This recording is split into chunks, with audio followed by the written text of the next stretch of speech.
อยู่นี่ก็มาฮอดทางขึ้นไปวัดถึงทางขั้นใดขึ้นไปถึงทางขึ้นมีปูนะคะเฝ้าทางขึ้นนี่มาก็ก้าวขึ้น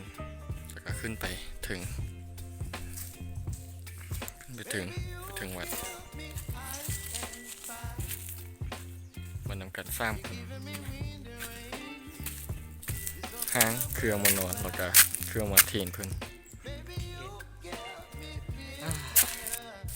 มอยฮอดแล้วเบิ่งวิวธรรมชาติ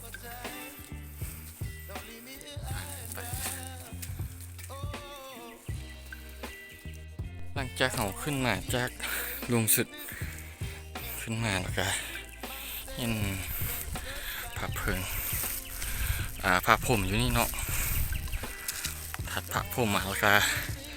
ธาตุทั้งสี่ธาตุดินแล้วก็ธาตุไฟธาตุลมธาตุน้ำหลังจากขึ้นมาแล้วก็พระ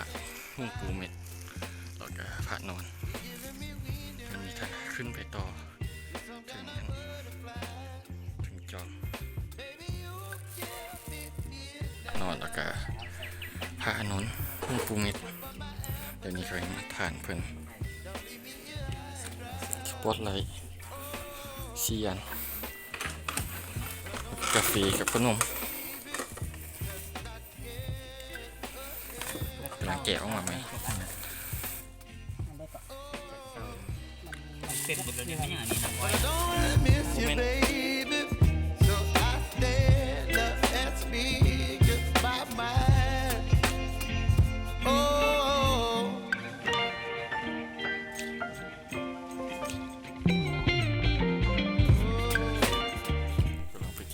สปอตไลท์ถึงบนจอม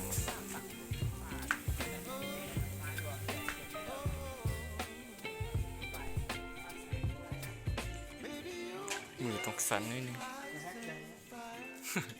เจ็บกล้าสันนิดนึง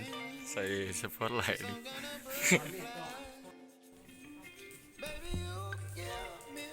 ใส่สปอตไลท์ให้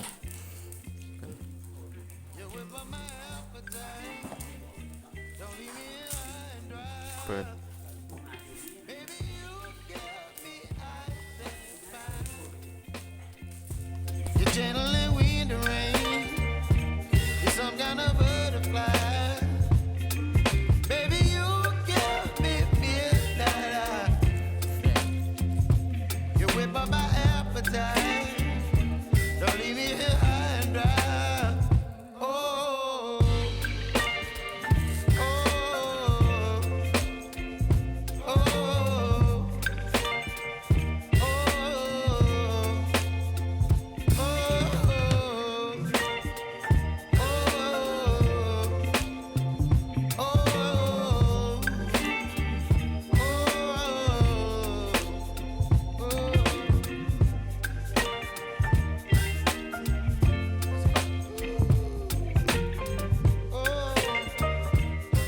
เสา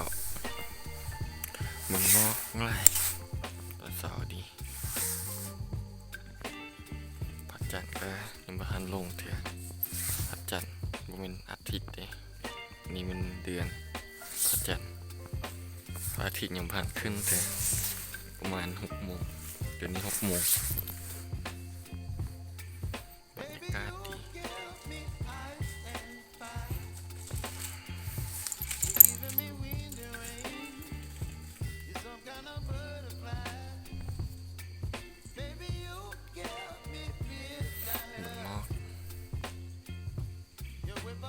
ภูนี้คือ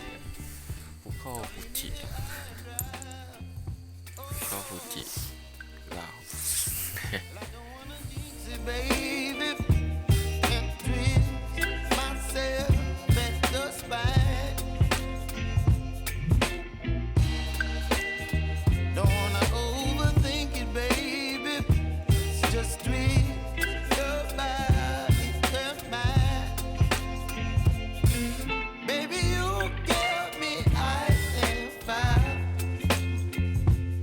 giving me